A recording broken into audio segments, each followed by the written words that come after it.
അല്ലു അർജുന്റെ പുഷ്പ 2 രാജ്യമെങ്ങും ബോക്സ് ഓഫീസിൽ തരംഗം തീർത്ത് മുന്നേറുകയാണ്. ഇന്ത്യൻ സിനിമാ ചരിത്രത്തിൽ ഇതുവരെ റിലീസ് ചെയ്ത ആദ്യ ആഴ്ചത്തെ തിയേറ്ററുകളിൽ നിന്ന് ഒരു സിനിമ നേടുന്ന ഏറ്റവും വലിയ കളക്ഷനാണ് പുഷ്പ 2 സ്വന്തമാക്കിയത്. ചരിത്ര വിജയമായിരുന്ന ബാഹുബലി 2, KGF 2 എന്നിവയുടെ റെക്കോർഡാണ് ആദ്യവാരത്തിൽ പുഷ്പ 2 തകർത്തത്. ബാഹുബലി 2 ആദ്യവാരം 659 കോടി രൂപയും KGF 578 കോടി രൂപയുമാണ് ഇന്ത്യയിൽ നിന്ന് സ്വന്തമാക്കിയതെന്നാണ് കണക്കുകൾ പറയുന്നത്.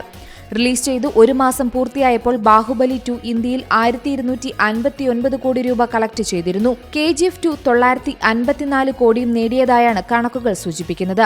മാത്രമല്ല, ഇപ്പോഴത്തെ ഈ പോക്കിൽ പുഷ്പ 2 ഈ രണ്ട് ചിത്രങ്ങളെയും മറികടക്കുമെന്ന് ഉറപ്പാണ്. ദൈനംദിന കളക്ഷനിൽ ആഴ്ചയിലെ അവസാന 3 ദിവസം ബാഹുബലിക്ക് പിന്നിലാണെങ്കിലും ഓവറോൾ നിലയിൽ 100 കോടിയുടെ വ്യത്യാസം ഇരു ചിത്രങ്ങളും തമ്മിലുണ്ടായിരുന്നു. അതിൽ പ്രധാനപ്പെട്ടത് പുഷ്പയും KGFും തമ്മിലുള്ള കളക്ഷൻ വ്യത്യാസം തന്നെയാണ്. അത് 200 കോടിയാണ്. ഇപ്പോഴത്തെ ഈ നിലയിൽ പുഷ്പ 2 അത് കളക്ട് ചെയ്ത് മുന്നേറുകയാണ് ചെയ്യുന്നത്.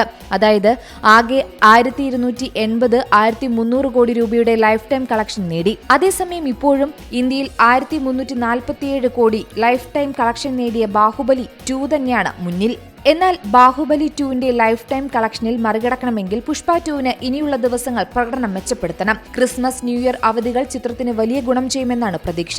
അതുണ്ടായാൽ മറ്റൊരു ദക്ഷിണേന്ത്യൻ ചിത്രം കൂടി കളക്ഷൻ റെക്കോർഡുകൾ മറികടന്ന് ഇന്ത്യൻ സിനിമാ ചരിത്രത്തിൽ ഇടം പിടിക്കും പുഷ്പ 2. മാത്രമല്ല, നടൻ അല്ലു അർജുന്റെ അറസ്റ്റിന് പിന്നാലെ പുഷ്പ 2 കാണാൻ തിയേറ്ററുകളിലേക്ക് ജനപ്രവാഹമാണ് ഈ ദിവസങ്ങളിലെത്തിയത്. റിലീസ് ദിനം മുതൽ കോടികൾ വാരിക്കൂട്ടിയ ചിത്രം നായകന്റെ അറസ്റ്റിന് ശേഷം ബോക്സ് ഓഫീസിൽ കത്തിക്കയറുകയാണ്. ഇന്ത്യയിൽ 74% കുതിപ്പും ആഗോളതലത്തിൽ 70% കുതിപ്പുമാണുണ്ടായത്.